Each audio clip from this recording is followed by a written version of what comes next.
Bueno, continuamos conversando con Lucas Aldonati de Filosofía en Marcha.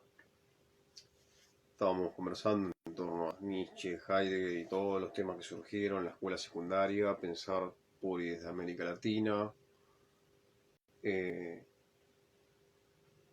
Enrique Dussel, Carlos Estrada,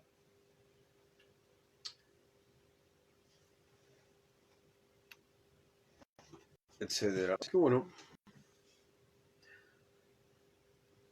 vamos a convocar a nuestro amigo y a continuar.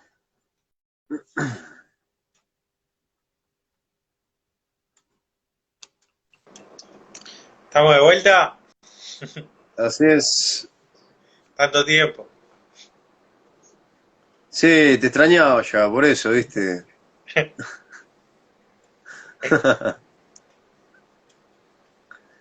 Bueno, aquí estamos de nuevo molestando a la humanidad.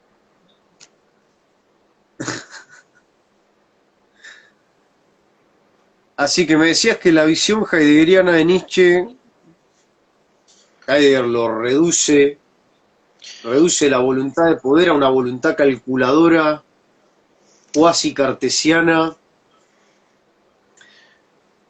Bueno, es interesante la pregunta, ¿ah? La pregunta comentario porque hace... El año pasado salió publicado, pero bueno, lo había escrito en el 2019, un texto sobre la figura de Zaratustra, donde hay un texto de Heidegger que es ¿quién es el Zaratustra de Nietzsche? Entonces yo jugando un poco con la interpretación, cuando empiezo a leer ese texto, comienza bien la interpretación de Heidegger sobre Nietzsche, hasta que en un determinado momento dice, bueno, la voluntad de poder como voluntad de dominio y de dominio de la tierra y la bestia rubia y nos fuimos al pasto, ¿viste? Y yo dije, paremos un poco acá la pelota. ¿Qué está queriendo decir Heidegger con esto? ¿Por qué está llevando, obviamente, que cada filósofo lleva agua para su molino, pero cuáles son las intenciones que hay detrás de todo esto? Y ese texto, que está en conferencias y artículos, lo tengo que tener por acá. En ese texto esto es Ediciones del Cerval, no sé si se ve ahí. Mirá, De conferencias y artículos, ahí escribe donde está construir, habitar, pensar. claro. Este, Yo tengo acá, pero su versión trucha, conurbana y popular. pará que mi edición de Sed y Tiempo es la del Parque Rivadavia. De una. Sí, yo también la tengo. ¿Cuál es? Oh, olvidate. Sí, sí, sí, sí, yo tengo la misma. La misma. Decía, tenía un compañero que le vinieron un par de hojas en blanco en el medio. No. La mía vino bien. Aparte era muy turbio porque en ese momento, te estoy hablando, no sé, habrán sido 10 años atrás. Fuimos por ahí y el flaco le dijeron, tenés el tiempo, no estaba en ningún lado, porque después salió la editorial Trota, que tenés que ir con dos Claro. camiones de Juncadela a comprártelo, ¿viste? Estaba estaba la edición esa y el flaco dice, sí, sí, no sé, se metió en un cuartucho del puesto de revista y sacó y se tomaba pibe, ¿viste? ¿Querés vacuna? Ya, con sangre en la tapa. Tomá, nene. Y me metí en este de conferencias y artículos, está de quién es el Zaratustra de Nietzsche, y ya Sí. medio que venía leyendo también que creo que está en el texto de los Holzweg, en el de Caminos de Bosque, sobre la sentencia de Nietzsche, Dios ha muerto, etcétera, y Sí. no me conformaba con la interpretación de Heidegger. Y ahí dije, no, bueno, me voy a tomar el trabajo como artículo para presentar en jornadas, en esos congresos que hacían sobre Heidegger, sobre hermenéutica, todo como esos articulitos de 5 páginas, 10 paginitas, 15, le iba sumando a medida que lo iba trabajando ahí el texto, y confrontar, ¿no? Decir, bueno, Heidegger está planteando esto sobre la figura de Zaratustra a partir de estos conceptos que podemos decir, hablar de fundamentales entre comillas, ¿no? Porque ¿qué es hablar de fundamento en Nietzsche? Entonces, estos conceptos también los más reconocidos que son voluntad de poder, eterno retorno, tema de Dios ha muerto con el nihilismo. Así, bueno, ¿qué está queriendo decir acá Heidegger? Porque la interpretación es, como vos mencionabas al principio de esta segunda parte, decir, bueno, al final, voluntad de poder como voluntad de dominio y en esta idea de pensamiento calculador y esta idea tecnificante del mundo, de apropiárselo como mero útil a la mano y sacar todos los beneficios posibles que yo tenga, que inevitablemente, como ya lo había visto Marx, también es, bueno, si tratás a las cosas del mundo así, las personas también se van a tratar bajo esa misma temática, ¿no?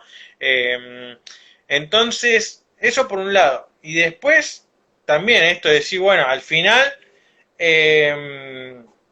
la concepción de eterno retorno, o de la doctrina del eterno retorno, tomándola desde una mirada que no me terminaba de cerrar tampoco. Y dije, bueno, estas citas y estas formulaciones que hace Heidegger acá, voy a ir a buscarlas directamente en el texto de Nietzsche y a confrontar ahí. Y a jugar también un poco con algunos intérpretes. Y también, obviamente, en ese trabajo que fui realizando, o que me fue llevando también casi como un juego, esta idea de decir, bueno, Heidegger también trabajó con, y esto yo siempre pongo como una balanza y decir, bueno, gracias a Heidegger, Nietzsche entra en la mesa de debate filosófico. La pregunta es, ¿a qué precio entra? Inevitablemente, ese precio implica toda una lectura de la filosofía de Nietzsche durante el siglo XX de que esté apegado a estas ideas del nacionalsocialismo, y por qué también Heidegger tiene esa mirada o impone o trata de hacer fluir esa mirada sesgada de la filosofía de Nietzsche. Primero, por un lado, entiendo yo que es porque intenta meterlo en ese sistema o en esa lógica de Heidegger, que es la historia del ser y la historia del ser como historia de un olvido del ser, en la cual obviamente Nietzsche entra como ese gran metafísico de decir, bueno, entiende el ser como voluntad de poder, que él la reduce a una voluntad de dominio, entonces decir, bueno, al fin no te importa preguntarte cómo sea el ser o qué es el ser, sino únicamente decir en qué te conviene a vos esa forma de vincularte con las cosas. Entonces, primero, por una parte lo reduce así, y segundo, las implicaciones y las acusaciones que van de la mano de Heidegger, de su contexto político y cultural, dice, no, bueno, también me sirve postular y sobresaltar la idea de voluntad de poder por sobre la idea o el concepto de eterno retorno, porque es más ameno al contexto social, político que se da durante los años 30 en adelante.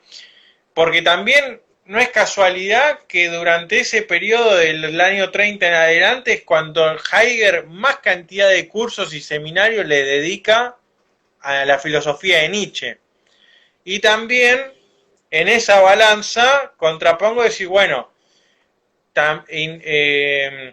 finalmente Heidegger trabaja con los textos, primero incompletos y segundo modificados por Elizabeth, o sea, por la hermana de Nietzsche. Entonces, en ese manejo y ensuciar los textos, los escritos, las modificaciones, falta de algunos fragmentos y demás, también es como que facilitaron o promovieron que haya esa lectura de Nietzsche. Ahora es como decir, bueno, del trabajo de Colin Montinari que se hizo décadas después a hoy que nosotros contamos ya con decir, bueno, tener las cartas, tener el fragmento póstumo, tener las obras publicadas en vida, las obras publicadas post-mortem, todo eso, y bueno, es más fácil decir, no, mira, esto que está citando Heidegger acá no es, o va tal cosa, o después Nietzsche escribió una carta contradiciéndose o retractándose o lo que fuera. Sí, bueno, obviamente es un trabajo, pero que Heidegger en parte no le interesaba, considero yo, que no le interesaba, y en parte estaba limitado también por los textos y por el contexto político. El límite político está. O sea, la visión que él tiene de Nietzsche, él la elabora a la luz de los debates que se daban dentro del Partido Nacional Socialista, en el cual él estaba, en lo que sería el ala más espiritual del movimiento, liderada por Rom, mal pronunciado para que se entienda al otro lado, que es el que después terminan asesinando en la noche de los cuchillos largos. Entonces, la interpretación, digamos, oficial que manejaba el Partido Nacional Socialista, que vio en Nietzsche a el filósofo del nacionalsocialismo y demás, que de hecho, bueno, está la famosa foto de Hitler con la hermana de Nietzsche. Heidegger se opone a la interpretación que ellos tenían de Nietzsche. Y les contrapone esta interpretación que venimos comentando, de tomar solo la Will zur Macht, la voluntad de poder, y solo el aspecto, digamos, calculador, tergiversado obviamente, por la visión que tiene Heidegger de la metafísica de la subjetividad, donde, bueno, Nietzsche va a entrar ahí. O sea, lo va a meter ahí y lo va a convertir en, como bien decía vos, ¿no? Una figura más de la historia, del olvido, del ser. Entonces, así como en Platón el ser se llama idea, en Nietzsche va a ser voluntad de poder. Eso es algo que le critica a Jacques Cagnolini en este librito que tengo acá atrás. En Nietzsche, Camino y Demora. Lo tengo en fotocopia, así que si se te desaparece... No.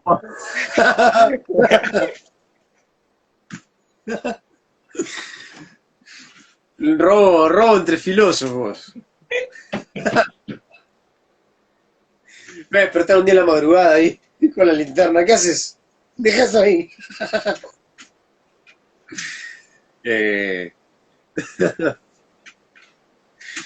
Creo que se consigue. Bueno, justamente ese es uno de los múltiples aspectos que puede adoptar lo que Nietzsche considera que es la voluntad de poder.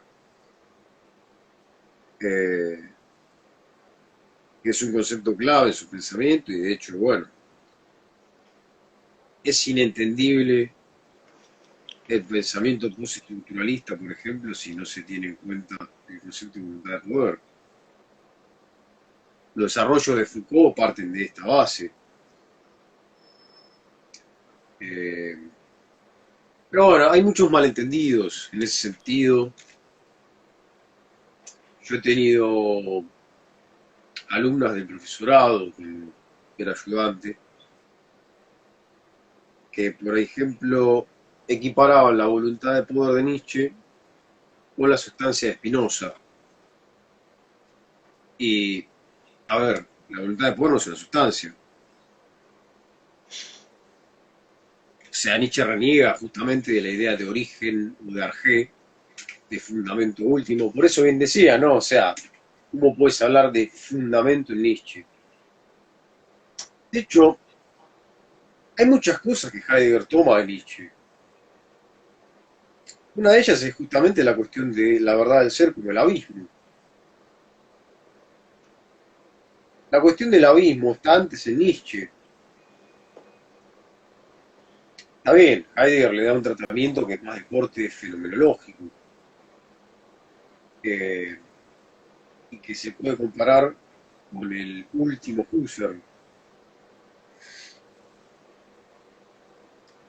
Pero bueno, o sea, no hay un conatus en la voluntad de poder, no hay algo que se preserve, siempre avanza, no como la dialéctica hegeliana, ¿no? A través de la Aufhebung, una superación que niega lo superado pero lo conserva. Eh, hay mucho malentendido ahí. Y bueno, la interpretación heideggeriana se da a la luz de los debates del propio partido nazi.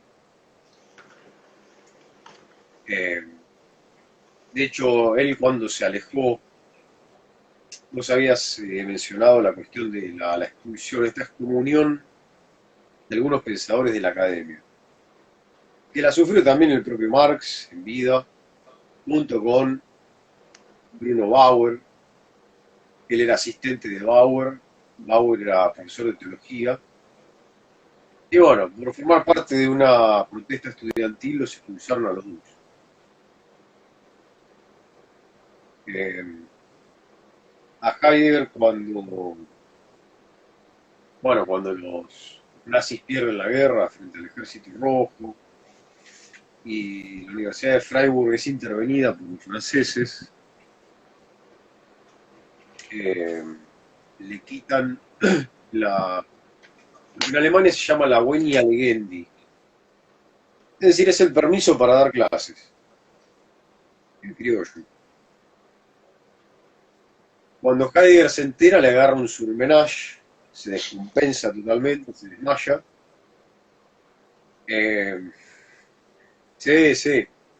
Y nada, cuentan los biógrafos, Hugo Ott, en fin, hay ríos de tinta sobre esta cuestión de Heidegger mismo. De hecho, acá tengo a los anti-heideggerianos, a los, a los que identifican a Heidegger, a Hitler y como, bueno, Fay, Heidegger, la introducción del nazismo a la filosofía, bueno, el famoso de Marías, Heidegger, el nazismo. Acá está la cara Bueno, con el texto de Farías. de Farías, hay uno que no terminé de leer, pero que es Martín Heidegger, La verdad sobre los cuadernos negros, que lo escribe Sí, Friedrich von Hermann. Y critican a Peter Trauny, que es el que está a cargo, digamos, de la edición de las obras completas de Heidegger de los cuadernos negros. claro. Y acá von Hermann lo ataca también no solo a Trauny, sino a Farías. Como diciendo, en algún punto no, no se les ocurría un pensamiento tan profundo, tan genuino como el de Heidegger, como puede ser el de Nietzsche, el de Kant, y tan desesperado también por conseguir ese título para poder, de profesor, para poder dar clase en la universidad, que terminan escribiendo estos libros para que vaya, ¿no? Porque inevitablemente es como que uno ve en las redes y todo, es como que llama mucho la atención esto de Nietzsche y el nazismo, Heidegger y el nazismo y todo, entonces como decir, bueno, terminan escribiendo estos libros porque no pueden no pueden resaltar en el mundo académico o en el mundo del pensamiento filosófico porque no, no están en las condiciones, digamos, de esa agudeza de mirada. Pero bueno, es esto que vos mencionabas, ¿no? Por un lado, esa discusión de intérpretes con respecto a cuál es el pensamiento más abismal de Nietzsche o de Zaratustra, discute Jasper, discute Eugen Fink, discute Carl Lewis, discuten un montón. Es decir, Bátimo también después se va a sumar posterior a toda esa discusión de cuál es ese pensamiento más importante. Si eterno retorno o voluntad de poder. ¿Por qué Heidegger elige voluntad de poder en lugar de eterno retorno? Y después, esto que vos mencionás, es decir, vos tenés los anti-heideggerianos, los que hablan de Heidegger mal, pero por lo menos para decir, resueno con esto, y después los otros que decís, bueno, uno que intenta halagar lo máximo posible a Heidegger para seguir con ese linaje o con esa escuela hermenéutica o lo que fuera. Claro. Sí, a ver, para que quede más claro contra qué interpretación se posicionaba Heidegger, eh, hay una mezcla entre voluntad de poder y el concepto geopolítico acuñado por la geopolítica, que es Joseph Ratzel, que es el de Lebensraum, espacio vital, que de hecho, sí, lo tengo en mi biblioteca porque hay que leerlo si quieren entender estas cosas, lo tengo al innombrable, tengo Mein Kampf. Bueno, aparece este concepto en este texto, eh, y bueno, va de la mano con el concepto de Estado racial. eh, en fin, se confunde voluntad de poder con voluntad de dominio. Y la voluntad de dominio, toman a Nietzsche, que dicen que también esto es algo que está en Schopenhauer, ¿no? La voluntad no puede no querer y siempre tiende hacia más. Y bueno, esto lo mezclan con este concepto geopolítico de espacio vital, según el cual todos los pueblos necesitan expandir su territorio para sobrevivir o para constituirse, entonces listo. Tenés a un Nietzsche con el bigotito recortado y bueno, la voluntad de poder es justamente la voluntad del Reich de expandirse y de justamente constituir su espacio vital. Eh, Así que bueno, esa es la interpretación que tenían los nazis de Nietzsche, pero también el hecho de que se hayan aferrado a algunas interpretaciones que están en la genealogía de la moral. Cuando él habla de los nativos de cabellera rubia y demás, bueno, los nazis se agarraron de esa visión o de esa versión en ellos, iba de la mano con su concepción imperialista. Entonces Heidegger muestra un Nietzsche, digamos, diferente. No una voluntad de poder como una voluntad de dominio, irracional, instintiva y demás, sino como justamente todo lo contrario. De hecho, en los textos y esto lo toma Safransky, dice, en los textos en que Nietzsche habla mal de lo alemán o de todo lo que tiene que ver con el nacionalismo y demás, la hermana Elizabeth sale a decir constantemente, decir, no, bueno, acá mi hermano ya estaba enfermo, acá mi hermano ya estaba desvariando, para justificar por qué Claro. estaban esos escritos en contra de lo alemán, en contra del nacionalsocialismo, del nacionalismo alemán, mejor dicho, y eso es bastante curioso. Y algo que está muy poco estudiado o al menos en español es difícil encontrar, todas las teorías de Darwin o las teorías evolucionistas, cómo las toma o cómo las lee Nietzsche. Porque eso está jugando en la época. Todo lo que tiene que ver con la conservación por un lado y por el otro con el avance, ¿no? Que es este juego, de decir, bueno, al mismo tiempo, inevitablemente, para conservarme es como que estoy obligado a abarcar más o a expandirme. No sé si en Hobbes habría ya también algo de estas cuestiones. En Hobbes, no, pero puede haber, está obviamente como un enunciado de la ley natural, ¿no? La propia preservación. Esto está en Locke también. Mm. Eh, pero bueno, ahí también hay cuestiones políticas. Hinkelamert, en este librito, lean a Hinkelamert, es uno de los nuestros. Alemán radicado en Costa Rica. No sé si lo tenían o si lo habías leído, Lu. No lo conocía ese. Bueno, es uno de mis favoritos.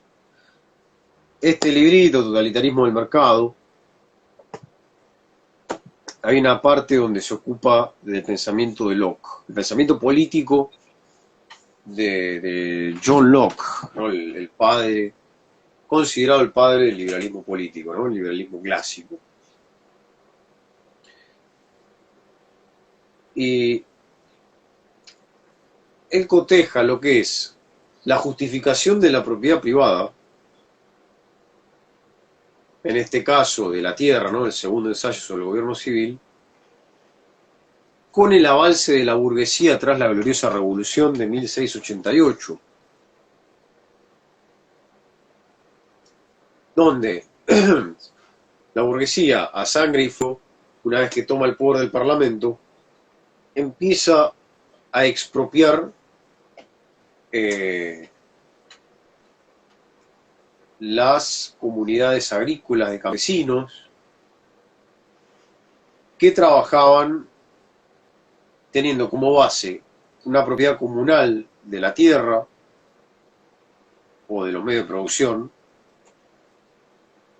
en lo que se consideraba como open fields, como campos abiertos.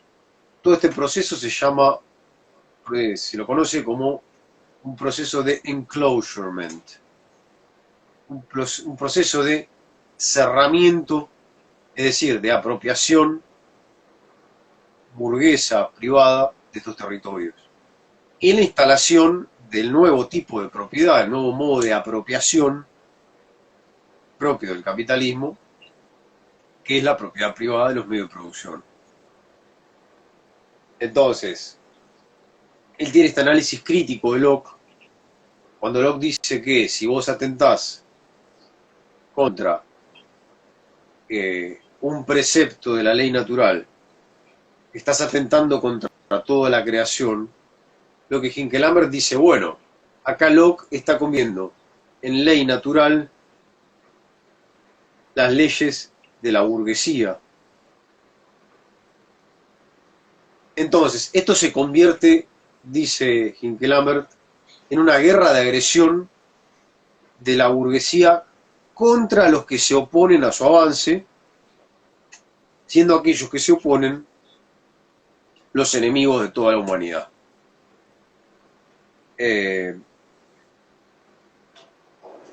Entonces, y quizá hay algo de esto en Locke.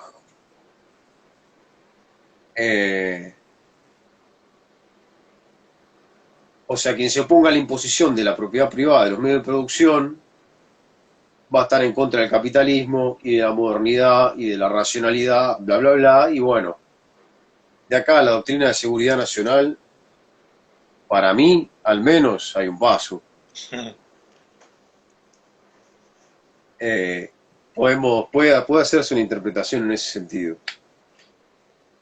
De ya un loquiano ortodoxo me estaría puteando, pero bueno, puteame. Eh, lo lamento. Eh,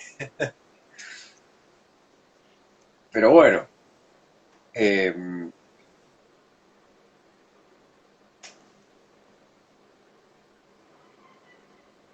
al menos esa es la interpretación que tiene Hinkelamer, que yo obviamente la comparto. En el caso de Igual, la voluntad, bueno, ah, sí, decime. digo que pasa mucho también esto, ¿no? Con las posturas de que uno como lector, este, capaz que recae erróneamente en el fanatismo y todo y quiere ser más nichano que Nietzsche, más heideggeriano que Heidegger, y decir no, o más kantiano que Kant. Y decir, bueno, uno intenta jugar a veces con esos conceptos, tratar de, no sé, si actualizarlo, repensarlo, compararlo, unirlo con otros pensadores, inevitablemente, sí, bueno, pero ¿por qué salir tan aguerridamente a defender un concepto y decir, un kantiano radical me va a decir que no? Y voy a decir, bueno, pero no es que Nietzsche vino de la nada y empezó a pensar la voluntad de poder. El tema de la voluntad ya viene desde que hay filosofía. Entonces, sí, inevitablemente está contaminado, refinado, inclinado hacia las pretensiones del pensamiento de Nietzsche o del que fuera. Podemos ir a Schelling y encontramos otro tipo de voluntad, en Schopenhauer otro, y así cada vez que vamos más para atrás podemos ir encontrando las raíces o esa, este, ese origen del concepto. Pero bueno, si este pensamiento, por eso quizás también te preguntaba si estará algo de eso en Hobbes y decís, bueno, vos te pensaste ahí un poco y decís, quizás algo dentro de Locke podría haber, y decís, bueno, hay algo también que ya venía gestándose dentro de otro campo y que inevitablemente va influyendo. Es decir, bueno, como lo de Darwin. Darwin lo pensó para aplicar no sé, la ciencia en determinado ámbito. Bueno, pero ¿por qué eso que está pensando Darwin ahí no sirve también para aplicarlo en esto otro? Claro, en el caso de lo que vos estás referenciando, que es el darwinismo social, que estaba muy presente en la época, y que en realidad es una deformación de la intención de Darwin, que obviamente está presente en el nazismo, esta deformación de Darwin como que, bueno, lo que rige la naturaleza, la ley del más fuerte.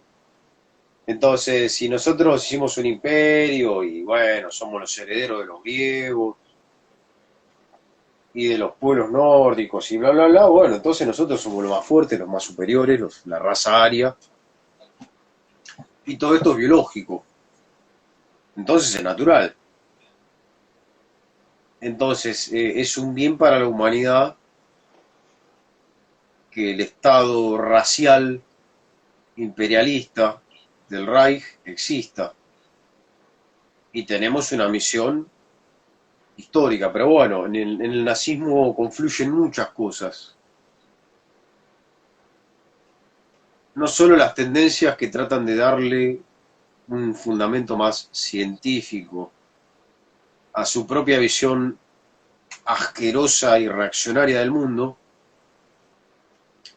sino también interpretaciones desde el punto de vista místico, porque existió el misticismo nazi también, que es una mezcla de esta mitología greco-germana que está presente en Heidegger, en parte. Y que, como vos como bien referenciás, es algo que viene de antes.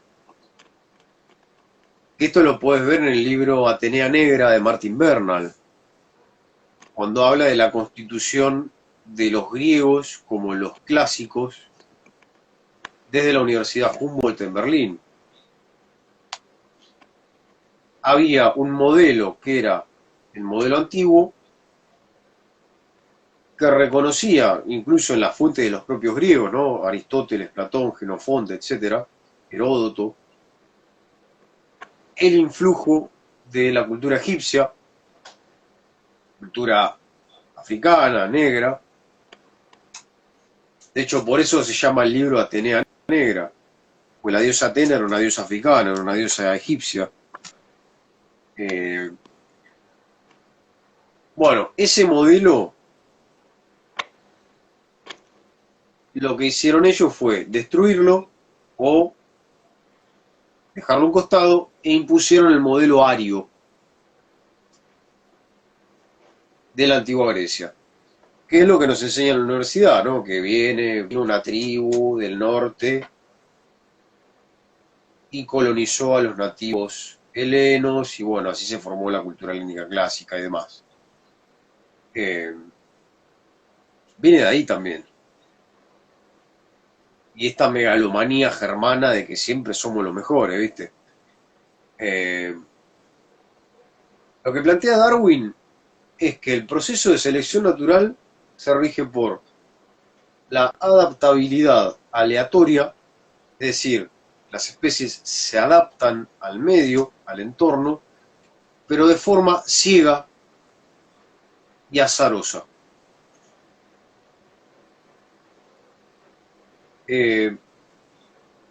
Esto recuerda mucho a la voluntad de poder, justamente. Entonces, no tienen un fundamento último estas adaptaciones, estas modificaciones. Algunas tienen un sentido, no sé, de adaptación al entorno, por una cuestión de supervivencia.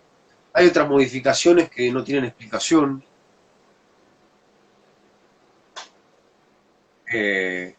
Pero son todas aleatorias y azarosas. Entonces, ese es el pilar del proceso de selección natural. Entonces, el más fuerte no es, o sea, no hay un progreso hacia lo mejor. Hay una simple adaptación. Que Si el Nietzsche lo entorno empuja critica. una... ¿Eh? Que Nietzsche lo critica, porque dice, al final los que se conservan en realidad son los más débiles. Porque va a decir, y no quedan no es que quedan los mejores. Porque el mejor es de última el que sale de esa comunidad o de esa conformidad y sale a buscar algo nuevo y arriesgarse. Dice, ese es el que trae en todo caso evolución, no adaptación. Sí, hay que tener en cuenta que, ojo, a ver, la teoría de la evolución es uno de los pilares de la actual biología. De hecho, hoy no se habla de teoría de la evolución, sino que se habla de teoría sintética de la evolución, es decir, son los descubrimientos y los avances del evolucionismo, como se le llama, ¿no? Post-darwiniano, con la genética no de Mendel, sino post-mendeliana. Entonces, lo que dice Darwin es aplicable solamente a la biología. Si lo trasladamos a otro plano, caemos en lo que se conoce como falacia naturalista, donde confundimos dos órdenes distintos. Una cosa es el orden social, cultural, o bueno, si querés, filosófico, si es que así puede hablarse, y otra cosa es el biológico. Es el error del darwinismo social, que lo vemos en José Ingenieros también. En Sociología Argentina él dice que, bueno, la lucha de clases que vemos en la sociedad es un correlato de una lucha biológica entre razas. Y por lo tanto, si según la visión que tiene Ingeniero de la historia, la raza blanca supuestamente es la superior y demás, entonces, bueno, es la mejor adaptada y por lo tanto la más fuerte, la mejor. Bueno, a Darwin no se le hubiese ocurrido nunca decir eso, pero bueno, hay una falacia ahí funcionando, que no es más que también que una especie de justificación pretendidamente científica del dominio de una clase o de una raza por otra.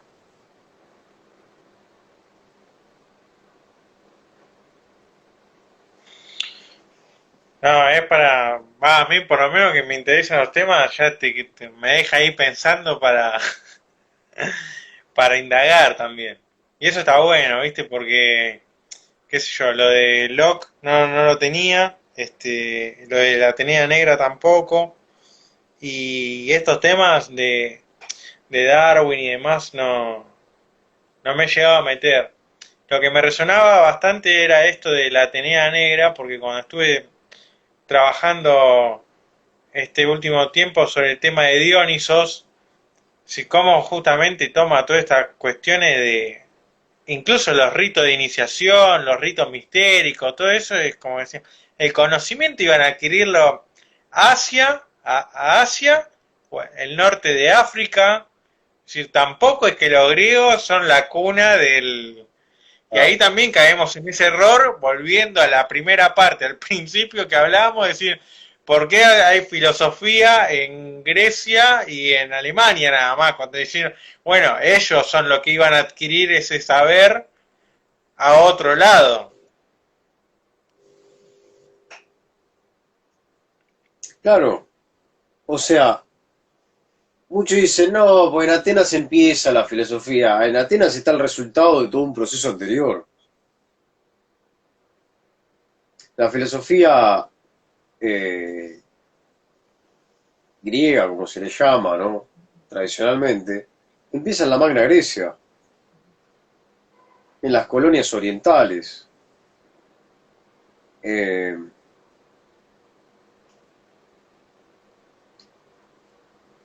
o sea, no es una genialidad de un pueblo genial como lo que llamamos los antiguos griegos. Eh, hay todo un proceso detrás que, bueno, ha sido ocultado por la historia oficial, de la historiografía oficial de la filosofía, ¿no? Eh,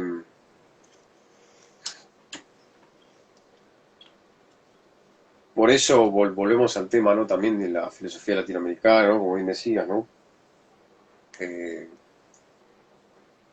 hay un montón de cosas que en realidad que desde nuestro punto de vista, desde nuestro lugar de pensamiento, y hay que deshacer y rehacer.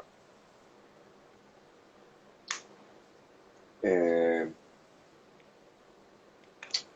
por eso Dussel hablaba de una descolonización epistemológica. Y lo que vos mencionás de los rituales, eso sí, totalmente.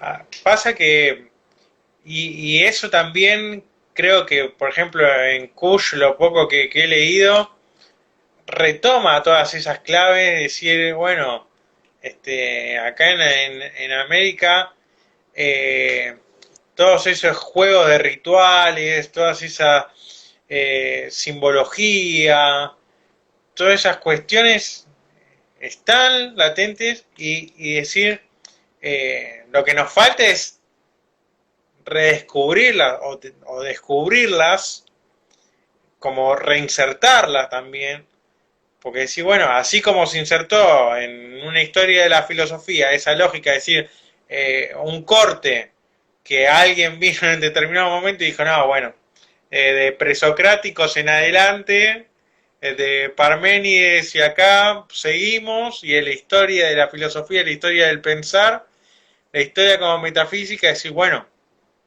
es tarea nuestra inevitablemente tratar de recuperar estas otras tradiciones que nos son quizás geográficamente más cercanas, pero al no conocerlas, desconocerlas y todo, nos son más lejanas que agarrar un texto y decir, ah, sí, Sócrates. Claro. Y de la teoría de la evolución, si querés te paso material, en el posgrado que estoy haciendo, de la maestría en filosofía, hay una materia, ¿Dónde estás cursando, Javi? en la UNCI, Universidad de Quilmes. Eh, hay una materia que es filosofía de las ciencias de la vida o de la biología. Entonces se trabaja mucho genética y teoría de la evolución. Entonces nada, o sea, ahí aprendí bien lo que es la teoría de la evolución y las implicancias que tiene y los peligros que se corren, ¿no? A la hora de querer utilizarla para fines filosóficos. Eh, porque es una teoría biológica, se aplica a las especies. Y de hecho, bueno, está corroborada y confirmada por la experiencia. O sea, no es una simple teoría en el sentido común y corriente del término, sino que es una teoría científica hecha y derecha. Kant, digamos Entonces, que qué sé estaría yo, conforme con eso. y está confirmada. Hay papers, hay trabajos en plaquetas de laboratorio. La mutación constante del coronavirus es un hecho también que confirma esto. Pero bueno, el caso más citado es el virus del SIDA, porque al ser una entidad microscópica, vos podés ver la evolución a gran velocidad. En especies grandes es un proceso muy lento de millones de años, que se corrobora igual cuando se encuentran eh, huesos, por ejemplo, de antiguos homínidos y demás. Entonces, qué sé yo, no sé. Eh, hay una carta de Marx a Engels, donde Marx le dice a Engels que se caga de risa leyendo El origen de las especies, por ahí, eh, diciendo que Darwin lo que hace es ver en la naturaleza a su propia sociedad burguesa. Pero bueno, lo que no sé si se rescató Marx de este hecho, una cosa es la competencia única y otra cosa es la competencia capitalista, o la competencia como capital, si querés. Son cosas diversas. Pero bueno, en esa cátedra ahí han pasado buen material sobre el tema. Que si querés te lo paso.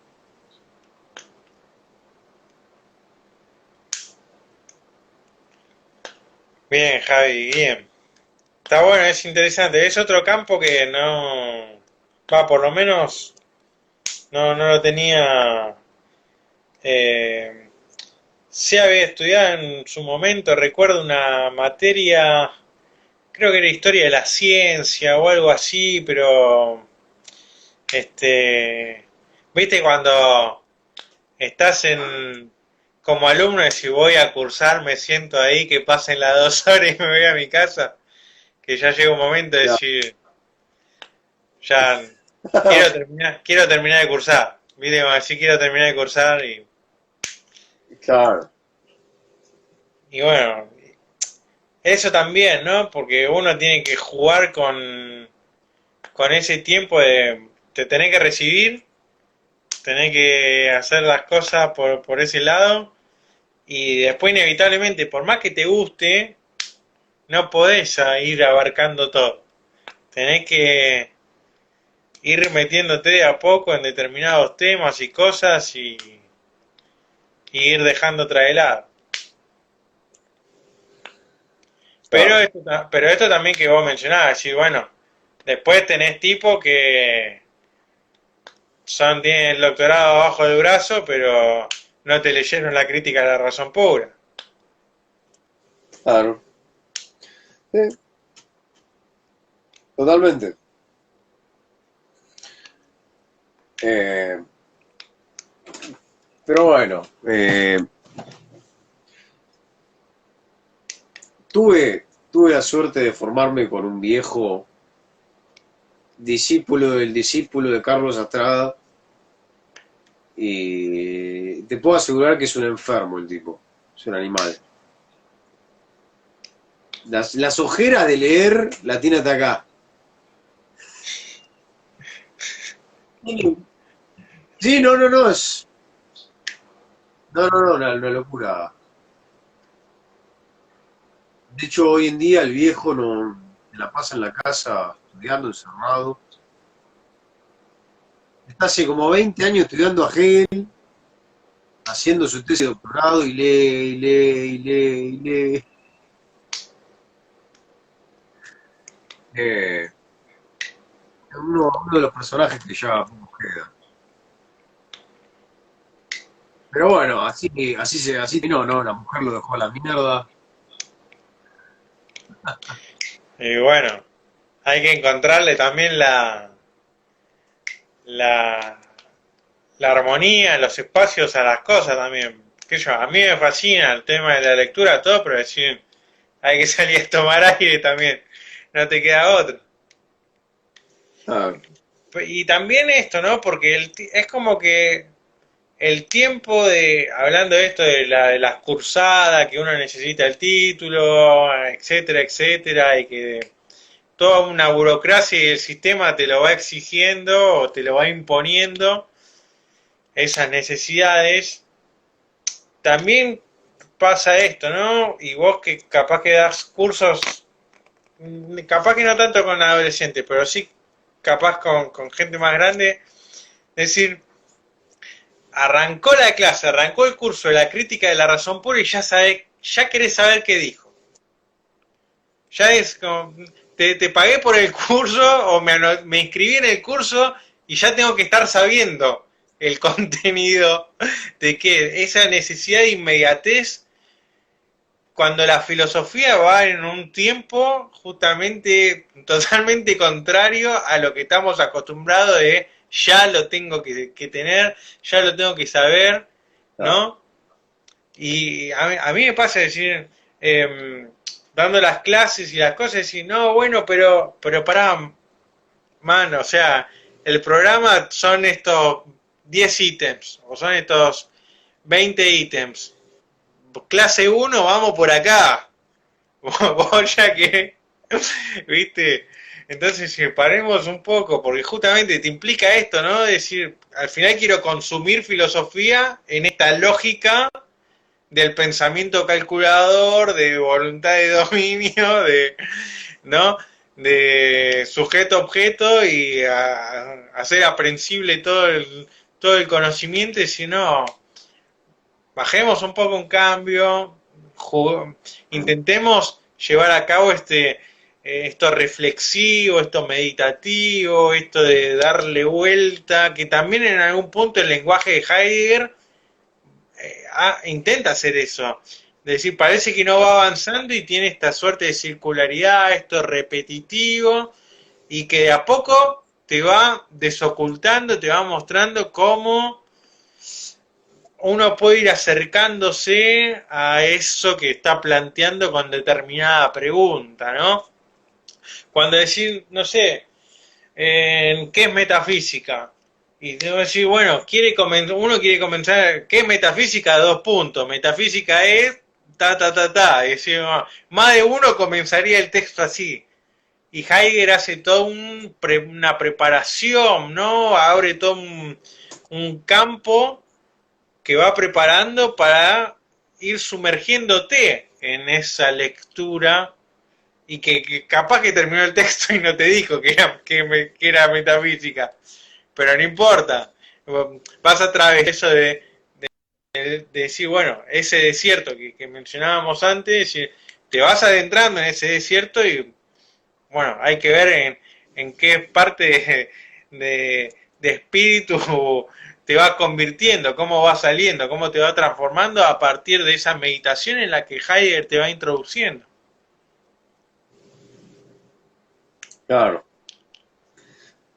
Bueno, eso es lo que Heidegger son pensadores que a mí me atrapan. Eh, yo hay lecturas que hago que por ahí me interesan, o por ahí digo, a ver, no sé. Estaba escribiendo el libro sobre la pandemia y bueno, no sé. Me puse a pensar, ¿qué otros escribieron sobre esta cuestión? No sé, Inmunita, Roberto Espósito, para ver qué dice.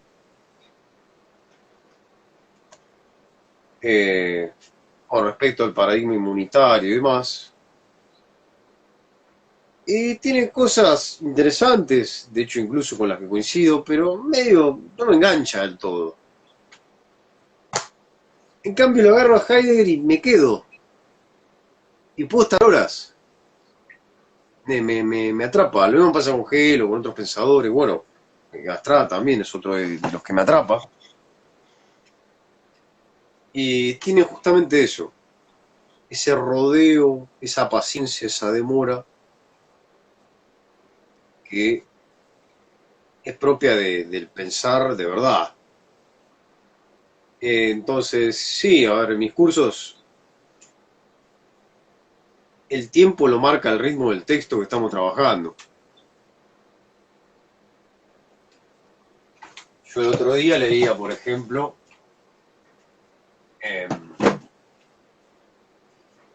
esta, no sé, la disertación de 1770 de Kant, ¿no? Que es la antesala de la obra, ¿no? Estábamos viendo la génesis de la crítica de la razón pura. Y bueno, yo trabajo leyendo el texto directamente y bueno, comentándolo y demás. Entonces, si la clase tiene que durar 2 horas y media o 3, y bueno, que dure 2 horas y media o 3.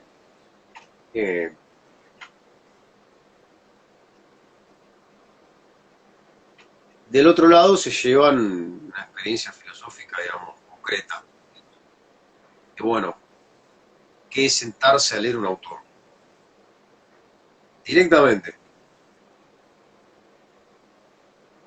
En el caso de Kant, bueno, a Kant mismo, sin Torretti, sin Allison, sin Peyton y sin una cantidad gigantesca de comentadores que hay de Kant. Es más, ni siquiera con, no sé, con Heidegger, que tiene su librito ahí, Kant y el problema de la metafísica. Al mismo. O también es lo que hago en el círculo de lectura de la fenomenología, que bueno, sale cuando puede. Mi intención era hacerlo todos los sábados, pero bueno, la vida. Y nada, leemos la fenomenología directamente. Entonces la lógica que al menos manejo yo es esa, la de la paciencia y demorarte en el texto. Eh, Igual, viste, va cambiando mucho la lógica de decir, cuando te parás frente a un aula, cuando tenés 30 adolescentes o más, y tenés que jugar a él, te tengo que vender esto y captar las atenciones, ¿no? También ahí hay que, uno obviamente por un lado te condiciona el texto y el tema que vas a tratar. Y por el otro también tenés el público, por decir así, al que vos le tenés que compartir ese conocimiento, ese saber, esa información. Entonces ahí, ¿no? Como hay una exigencia amplia, pero claro, yo pensaba en esto el otro día, de que con el rodeo que hace Heidegger, toda esa preparación que va haciendo y todo, y justo me había tocado un alumno que decía, no, no, es como que ya quería la frutilla del postre, y vos decís, no, hay claro, que, hay que cocinarlo todo esto, falta. claro. Bueno, Lu, quedan 16 segundos, 15, 14. Así que bueno, te agradezco Ah, mucho la participación. Nos veremos la próxima. un Cómprenle gusto. los libros Alú.